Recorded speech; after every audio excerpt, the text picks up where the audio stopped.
Hello everyone, welcome back to the Super Network YouTube channel. I'm Super Marcey and we're back for another installment of the Movies That Make Marcey. Be sure to check us out at supermarcey.com.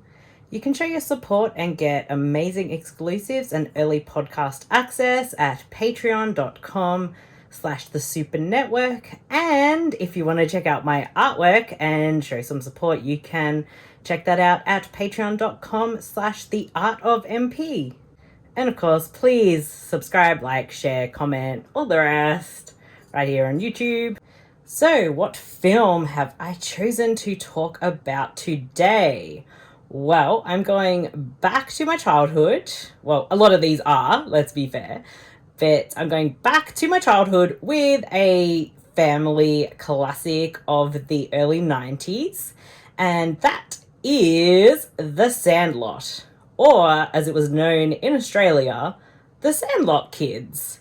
Now, I'm sure a lot who are in my kind of age range are well familiar with this film, and I'm sure so many of us will watch this growing up. And I guess the funny thing is, though, for the longest time, this film for me was called The Sandlot Kids. And I boggled my mind a bit, like, when I found out it was just called The Sandlot, like everywhere else. But here they added kids to the end. And in thinking back, it would probably be because, at that age, until I saw this movie, I did not know what a sandlot was or what that referred to. So maybe they felt like we wouldn't get what it was. So if they added the kids at the end, we'd know it was like a kids film, a family film. So I'm guessing that's why. I used to watch this probably at least like once a month. It would definitely be like a weekend favorite to put on, and I probably couldn't even tell you now how many times I've seen this film. It is that many, and it is such a wonderful and very heartfelt film. And why I've put this as a film that made Marcey is because it did have such a strong impact on me. And thinking back on this film, it does actually bring back so many feelings. And yeah, there's definitely a lot of nostalgia.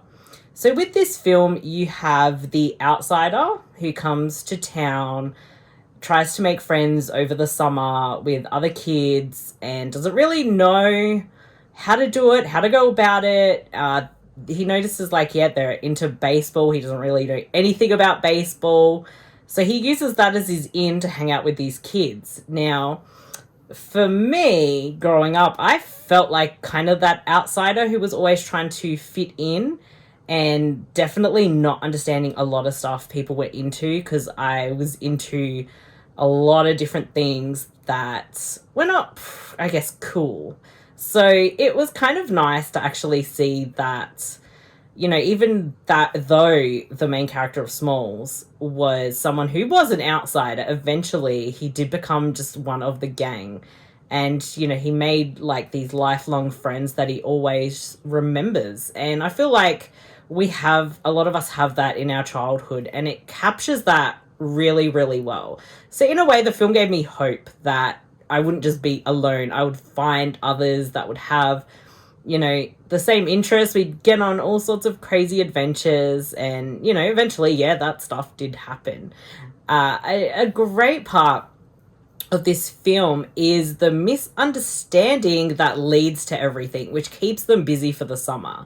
So Smalls grabs an autographed baseball by Babe Ruth, doesn't know what it is, who had signed it, why it was really important, and the ball goes over the fence into the yard where there's, a monster.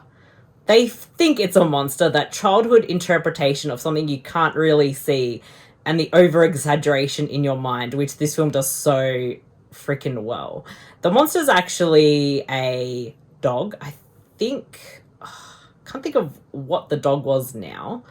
It was a big dog. Could have been a bull mastiff type if it wasn't a bull mastiff, the beast.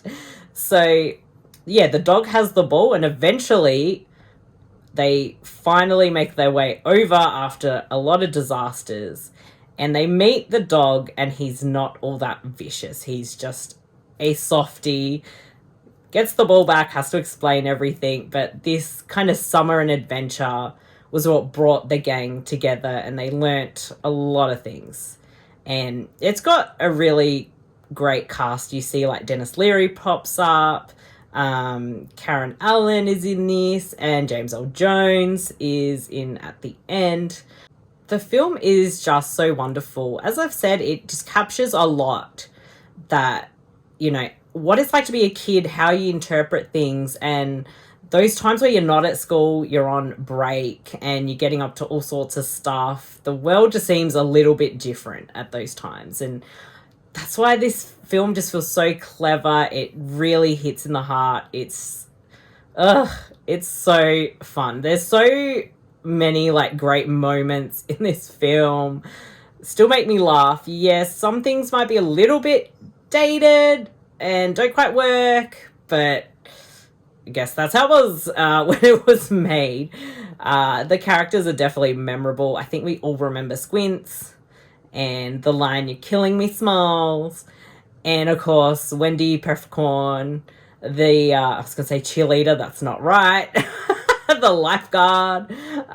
Yeah, just so many great memories. And this film just really was like an integral part of me as I grew up. And it was just always there for me to watch.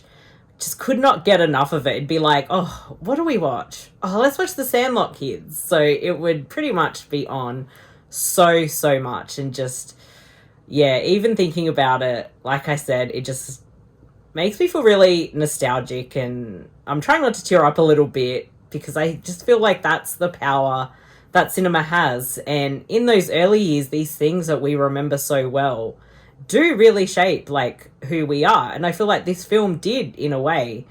Like with the others that I've talked about, its impact on me has been significant in its own way. It's a really, really special film with what it does. So I'm sure most people who are watching this have probably seen this film. For me, it has been a while since I've seen it, and it's something that I definitely need to revisit. So if it's been a while since you've seen it, revisit it. See what it's like. What memories does it bring back for you? And if you haven't seen it, why not give it a go? It's definitely well worth it. And it's a really good look back at what, you know, the kids who were born in the 80s, what we watched and grew up with in the early 90s. It's an interesting look back. And while the film does center around baseball, I was never really into baseball all that much. I didn't really understand it too much. I did play a little bit, but it was never really something I got into. But the film, at least on some part, actually makes it very interesting. You enjoy watching the kids play and seeing what they're doing. So I think it actually should get credit for doing that. It didn't seem like, you know, you're not going to be interested if you don't know much about it. Like, you do definitely get invested. And having a, you know, using the name like Babe Ruth, most people know, I guess, who that is. They would have heard about it in him in some way. And a lot of that, for me, would have been due to pop culture. And of course, learning about who he was from this film. So it's pretty cool. So yeah, I think that brings a wrap to this episode of the Movies That Make Marcey. Thank you very much for listening. And please, if you haven't done so, subscribe to our YouTube channel, like the video, comment if you so desire to, and share if you think anyone else would like it. And of course, you can check us out at supermarcey.com. You can find all the podcast reviews, everything we do at the base of operations there.